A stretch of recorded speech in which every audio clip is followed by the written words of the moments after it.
Greetings! In this video, we are going to be looking at an exercise for controlling our bass strings and creating a more crisp and clean, more professional sound. I especially urge intermediate guitarists to continue with this video. It will be very helpful in developing your control of the bass strings and your thumb. Let's go ahead and move in for a close-up. When we play, there's a temptation to simply let our strings ring out. Here's what that might sound like.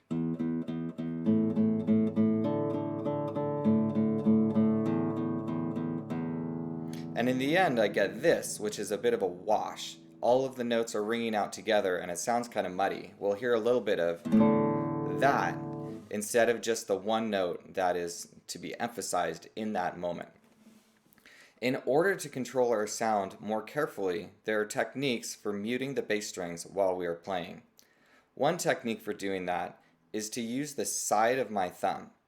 What I'm going to do is pick string 6 with my thumb, and then I'm going to wedge my thumb between 5 and 6.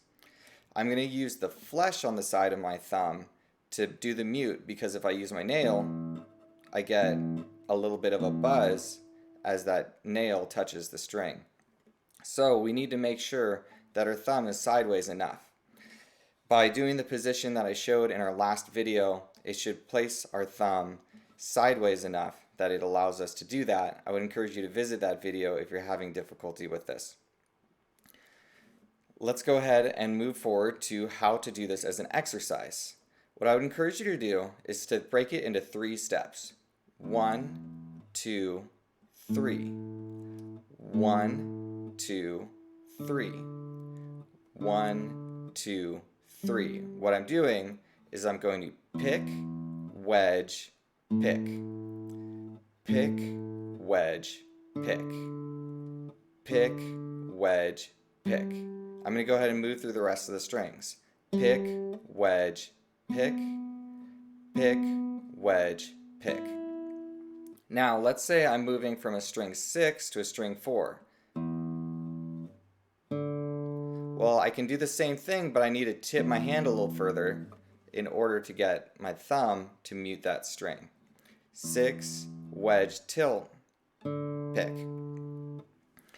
So I would encourage you to work on mastering this exercise. If it is easy for you, if it takes very little thought and effort to move through the strings, picking and wedging, then it'll be much easier to apply in a musical context. And in subsequent videos, especially as we look at Duet 2, you'll see how this can be used to great effect in creating musicality.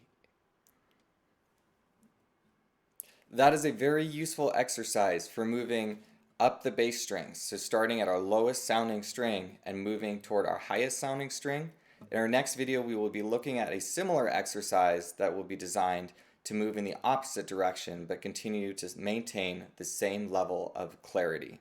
Thank you very much for watching.